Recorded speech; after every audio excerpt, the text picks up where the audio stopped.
నమస్తే అండి అందరికీ. నేను మీ Madhavi Krishna. Welcome to my channel Madhavi Krishna's Telugu కథలు, తెలుగు స్టోరీస్. హృదయం ఊగిసలాడే 58వ భాగం. Hold on a second. Arnav Kireeti నర్మదల మధ్యకి వచ్చి నిలబడి వాళ్ళ ఆర్గ్యుమెంట్ని ఆపడానికి ట్రై చేశాడు. నువ్వు తప్పుకో అర్ణవ్, ఈరోజు ఈ విషయం తేల్చుకోవాలి మేము. అతన్ని పక్కకి నెట్టి కిరీటి వైపు సీరియస్గా చూసింది నర్మద. అర్ణవ్, కావేరి ఒకరి మొహం ఒకరు చూసుకున్నారు. ఏమైనా చెప్పు, నా మీద కోపం కావేరి మీద చూపించడం అర్ణవ్ది తప్పు, కోపంగా అన్నాడు కిరీటి. అబ్బో, అప్పటికి తమరెప్పుడూ ఆ పని చేయలేదా? సైకాలజీలో దాన్ని డిస్ప్లేస్మెంట్ ఆఫ్ యాంగర్ అంటారు. సాధారణంగా భర్తలు ఆఫీసులో ఉన్న టెన్షన్స్ ఇంటి దగ్గర భార్యల మీద చూపించడం లాంటిదన్నమాట. కిరీటి వైపు చూస్తూనే కోపంగా చెప్పింది నర్మద. ఆహాహా, తమరెప్పుడూ ఆ పని చెయ్యనట్టు. కొంచెం నేను పని ఎక్కువ ఇస్తే చాలు. పాపం ఇంటికొచ్చి కావేరి మీద చూపించేదానివి ఆ విసుగంతా. కిరీటి తనేం తక్కువ తినలేదన్నట్టుగా వ్యంగ్యంగా అన్నాడు. ఇద్దరూ ఆపకపోతే మన నలుగురిని నిలబెట్టి కడిగేస్తుంది మమ్మీ. అర్ణవ్ కొంచెం గట్టిగానే అనేసరికి ఇద్దరు సైలెంట్ అయిపోయారు. కిరీటి టైం చూసుకున్నాడు. ఎర్లీ మార్నింగ్ 3 అవుతోంది. మరొక గంటలో నిద్ర లేచేస్తారు తమ పేరెంట్స్. ఓకే, మనం బయలుదేరాలి డిసైడ్ చేసేశాడు కిరీటి. తేలికగా ఊపిరి పీల్చుకుంది కావేరి. అందరూ బయటికి నడిచారు. అర్ణవ్ కారు దగ్గరికి రాకపోవడం గమనించాడు కిరీటి. రా, ఎందుకు అక్కడే ఆగిపోయావు? ఆశ్చర్యంగా అడిగాడు కిరీటి. మీరు వెళ్ళండి, నేను మార్నింగ్ వస్తానని చెప్పు మమ్మీకి. ఇక తన మాటకి తిరుగులేదన్నట్టుగా స్థిరంగా చెప్పాడు అర్ణవ్. కిరీటి చిన్నగా భుజాలు ష్రగ్ చేసి డ్రైవింగ్ సీట్లో కూర్చున్నాడు. మార్నింగ్ అయిపోయింది ఆల్రెడీ, త్వరగా వచ్చేయ్ చెప్పి పాసెంజర్ సీట్లో కూర్చుంది నర్మద. అతను కనీసం తన వైపు చూడకపోవడంతో హర్ట్ అయింది కావేరి. కానీ అంతకన్నా అతని దగ్గర నుంచి ఏం ఎక్స్పెక్ట్ చేస్తుంది తను?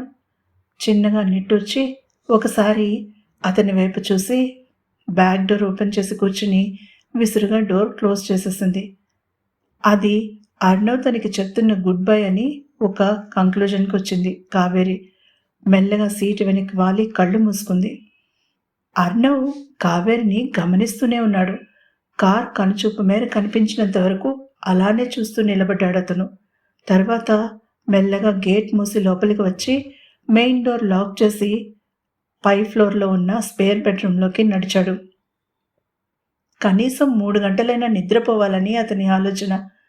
బెడ్ మీద వాలగానే కావేరి సెంట్ అతని చుట్టుముట్టింది. అటూ ఇటూ దొర్లాడు అసహనంగా. ఆమె తనని ముద్దు పెట్టుకోవడం, సిగ్గుగా చూసి నవ్వడం కళ్ళ ముందు మెదలగానే టక్కున లేచి కూర్చున్నాడు. ఇక ఒంటరిగా ఆ బెడ్ మీద ఒక్క క్షణం కూడా పడుకోలేడని అర్థమయ్యాక లేచి కిందకి వచ్చి కిచెన్లోకి వెళ్ళాడు. కావేరి సగం తాగి వదిలేసిన టీ కప్ అలానే ఉంది టేబుల్ మీద. ఒక్క నిమిషం కళ్ళు మూసుకుని ఆమె అక్కడ నిలబడిన తీరును గుర్తు తెచ్చుకున్నాడు అర్ణవ్. అప్రయత్నంగానే అతని నోటి నుంచి చిన్న నిట్టూర్పు బయటకొచ్చింది. కావేరి మంచి అమ్మాయి. తనలాంటి వాడికి అసలు ఆ అమ్మాయిని ముట్టుకునే రైట్ కూడా లేదు. తమ మధ్య అసలు జరిగినది తలుచుకుంటేనే అతనికి ఇప్పటికీ అది కలో నిజమో తెలియడం లేదు. క్షణాల్లో తీసుకుంది డెసిషన్ ఆమె తనతో ఇంటిమేట్గా ఉండడానికి రెడీ అయితే ఆమెకి అది మొదటిసారి కాదనుకుని అపోహపడ్డాడు. ఎంత తప్పు ఆలోచన అది! ఆమెకి తనంటే ఎంత ఇష్టమో మాటల్లో కాదు చేతల్లో చూపించింది ఆమె. అది చూసి తను ఆమె ఎక్స్పీరియన్స్డ్ అనుకున్నాడు. ఓ గాడ్, ఎంత రఫ్గా హ్యాండిల్ చేశాడు ఆమెని. ఒక అమ్మాయికి మొదటి అనుభవం ఎంత సున్నితంగా ఉండాలి. కానీ తనేం చేశాడు? తలుచుకుంటూ ఉంటేనే తన మీద తనకే అసహ్యం వేసింది అర్ణవ్కి. ఆమెకి తన మొహం ఎలా చూపించగలడు? ఖచ్చితంగా తనంటే అసహ్యం వేసి ఉంటుంది ఆమెకి. మెల్లగా కిచెన్లో నుంచి బయటికి వచ్చి డైనింగ్ టేబుల్ దగ్గర ఉన్న చైర్లో కూలబడ్డాడు. ఆమె తన ఎదురుగా కూర్చుని తను చెప్పేది వినడం గుర్తొచ్చింది అతనికి. ఎంత సహనందో వింది తాను చెప్పినదంతా. తనని అస్సలు జడ్జ్ చేయలేదు. అలాంటి వ్యక్తిత్వం ఉన్న అమ్మాయిని వదులుకోవడం సాహిల్ దురదృష్టం. ఆ ఆలోచన రాగానే అతను ఠక్కున లేచి నిలబడ్డాడు. తను చేయవలసిన ముఖ్యమైన పనేంటో ఆ క్షణంలో డిసైడ్ చేసుకున్నాడు అతను. వేటకు బయలుదేరిన మృగరాజులా నిశ్శబ్దంగా విల్లాలో లైట్స్ ఆఫ్ చేసేసి మెయిన్ డోర్ లాక్ చేసి కళ్ళలో పట్టుదల తొంగి చూస్తుండగా రోడ్డు మీదకి బయలుదేరాడు. కావేరి మంచం మీద పడుకుందన్న మాటే కానీ నిద్రపోలేకపోయింది. వెళ్ళేప్పుడు ఎంత హుషారుగా బయటికి వెళ్ళింది. ఇంటికి తిరిగి వచ్చేప్పుడు తను అదే వ్యక్తిగా రాలేదు, పూర్తిగా మారిపోయి వచ్చింది. తన సొత్తుని అర్ణవ్ చేతిలో పెట్టి అతను తనని సొంతం చేసేసుకున్నాక ఇక తనకంటూ ఏమీ మిగుల్చుకోకుండా వచ్చింది. తన మనసు తనువు అతనికి సొంతం చేసింది. కానీ అతను కనీసం వీడ్కోలు కూడా నవ్వుతూ ఇవ్వలేదు.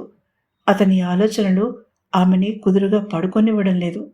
ఎందుకు కనీసం తనతో ఒక్క మాట కూడా మాట్లాడలేదు? తను అతనికి నచ్చలేదా? నచ్చకపోతే తనతో అంత దగ్గరగా గడపగలడా? మరేమైంది? తన వల్ల ఏమైనా పొరపాటు జరిగిందా? తనకి తెలియకుండానే అతన్ని బాధ పెట్టిందా? అబ్బా! రకరకాల ఆలోచనలతో తన తల పగిలిపోయేటట్టుగా ఉంది అనుకుని కళ్ళు మూసుకుని నిద్రపోవడానికి ట్రై చేసింది కావేరి. చిన్నా, నర్మద పిలవడంతో ఉలిక్కిపడి కళ్ళు తెరిచింది. అక్కవైపు తిరిగి కళ్ళు తెరిచి చూసింది. ఇద్దరూ కింగ్ సైజ్ బెడ్ మీద పక్కపక్కన పడుకున్నారు. నిద్ర పట్టడం లేదా అక్క? అమాయకంగా అడిగింది కావేరి. కళ్ళు మూసుకుని పడుకున్న నర్మద చిన్నగా నిట్టూర్చింది. ఇప్పుడు చెప్పు, ఏం జరిగింది నీకు అర్ణవ్కి మధ్య? కళ్ళు తెరవకుండానే అడిగింది. గతుక్కుమంది కావేరి.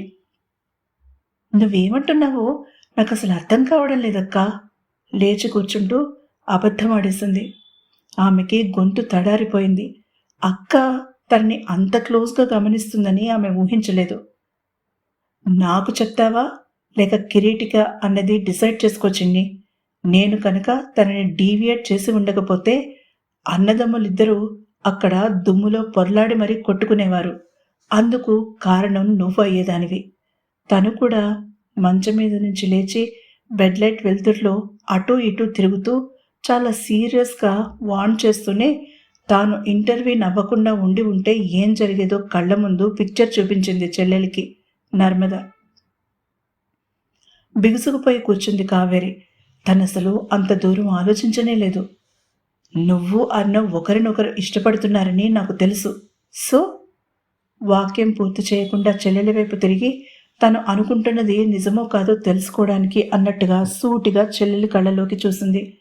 ఒక్క క్షణం కళ్ళు దించుకున్న కావేరి మరుక్షణం అక్క కళ్ళలోకి చూసింది. నువ్వు చెప్పింది సగమే నిజం.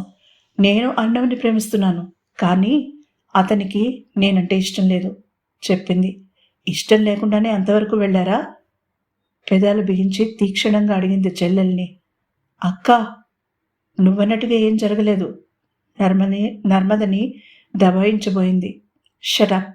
వెళ్ళేప్పుడు నా చెల్లెలిగా వెళ్ళిన దానివి, వచ్చేప్పుడు అర్ణవ్ లవర్గా వచ్చావు కోపంగా అంది నర్మద. అంతవరకు తనలోనే దాచుకున్న దుఃఖం ఒక్కసారిగా లావాల పైకి లేచింది కావేరిలో. మోకాళ్ల మీద తలపెట్టుకుని వెక్కి వెక్కి ఏడ్చింది. అంతవరకు ఆమె మీద ఉన్న కోపం నర్మదలో క్షణాల్లో మాయమైపోయింది. ఆమె పక్కన కూలబడి చెల్లెల్ని దగ్గరికి తీసుకుంది. అక్క ఒళ్ళో పడుకుని కరువు తీరా ఏడ్చింది కావేరి. నేను ఇప్పుడేమీ మాట్లాడలేను ఆ విషయం వెక్కుతూనే చెప్పింది. నీకు ఎప్పుడు చెప్పాలని అనిపిస్తే అప్పుడే చెప్పు కావేరి, కానీ నీకు నేను ఎప్పుడూ ఉన్నానన్న విషయం మాత్రం మర్చిపోకు ఆమె వెన్ను నిమురుతూ చెప్పింది నర్మద. అర్ణవ్ కావేరి మనసు గాయపరిచాడని తెలిస్తే కిరీటి ఎలా రియాక్ట్ అవుతాడో నర్మదకి బాగా తెలుసు. కిరీటికి అర్ణవ్ ఈ విషయం తనే స్వయంగా చెప్పేలా చూడు కావేరి. నీ కళ్ళని బట్టి చెప్పగలడు కిరీటి. అప్పుడు అతని కోపాన్ని ఎదుర్కోవడం అర్ణవ్ వల్ల కాదు సీరియస్గా చెప్పింది నర్మద. అసలు తనకి కమిట్మెంట్స్ ఇష్టం లేదు, కానీ నేనే సిగ్గు లేకుండా చెప్పడం ఆపి మరింత ఉధృతంగా ఏడ్చింది కావేరి. ఇట్స్ ఓకే చిన్న, మగవాళ్ళు మాత్రమే తమ ఇష్టాన్ని అలా చెప్పాలని రూల్ లేదు. ఆడపిల్లలకి కూడా రైట్ ఉంది. అయినా అర్ణవ్ని నువ్వు సజెస్ట్ చేయలేదు. హీ లవ్స్ యూ చెప్పింది నర్మద చెల్లెలికి. నిజమా? అక్క మొహంలో మొహం పెట్టి చూసి అడిగింది ఆశగా. హా, నువ్వు చూడలేదు, నేను చూశాను. సాహిల్ నిన్ను అవమానిస్తూ ఉంటే అర్ణవ్ కళ్ళలో చివ్వున పొంగిన కోపం, పొసెసివ్గా అతనిని భుజం చుట్టూ చెయ్యి వేయడం ఇదంతా నాటకమని నేను అనుకోవడం లేదు. సాహిల్ ఏం బాగాడో నాకు తెలియదు, కానీ చాలా వల్గర్ అని మాత్రం అర్థమైంది అర్ణవ్ ఎక్స్ప్రెషన్స్ని బట్టి. తన ఎనాలిసిస్ని చెప్పింది నర్మద. అంటే తను నన్ను ప్రేమిస్తున్నాడన్న విషయం తను ఒప్పుకోవడానికి ఇష్టపడడం లేదు. ఏదో జరిగింది అతని లైఫ్లో. సాలోచనగా అంది కావేరి. That's my girl. బ్యాలెన్స్డ్గా ఆలోచించు. కిరీటిని ఇమిటేట్ చేస్తూ అంటున్న అక్కని ప్రేమగా అల్లుకుపోయింది కావేరి. థ్యాంక్ యూ అక్క. అర్ణవ్ని వదలనే వదలను. నా ప్రేమని నెగ్గించుకుని తీరుతాను, పట్టుదలగా చెప్పింది Kaveri. I'm with you, promise చేసింది నర్మద. అర్ణవ్ని ముప్పు తిప్పలు పెట్టి 3 చెరువుల నీళ్లు తాగించడానికి రెడీ అయింది కావేరి. ఈ ఎపిసోడ్ కనుక మీకు నచ్చినట్లయితే తప్పకుండా సబ్స్క్రైబ్ చేసుకోండి, లైక్ కొట్టండి. ఇంతవరకు సబ్స్క్రైబ్ చేసుకున్న శ్రోతలందరికీ కూడా నా ధన్యవాదాలండి.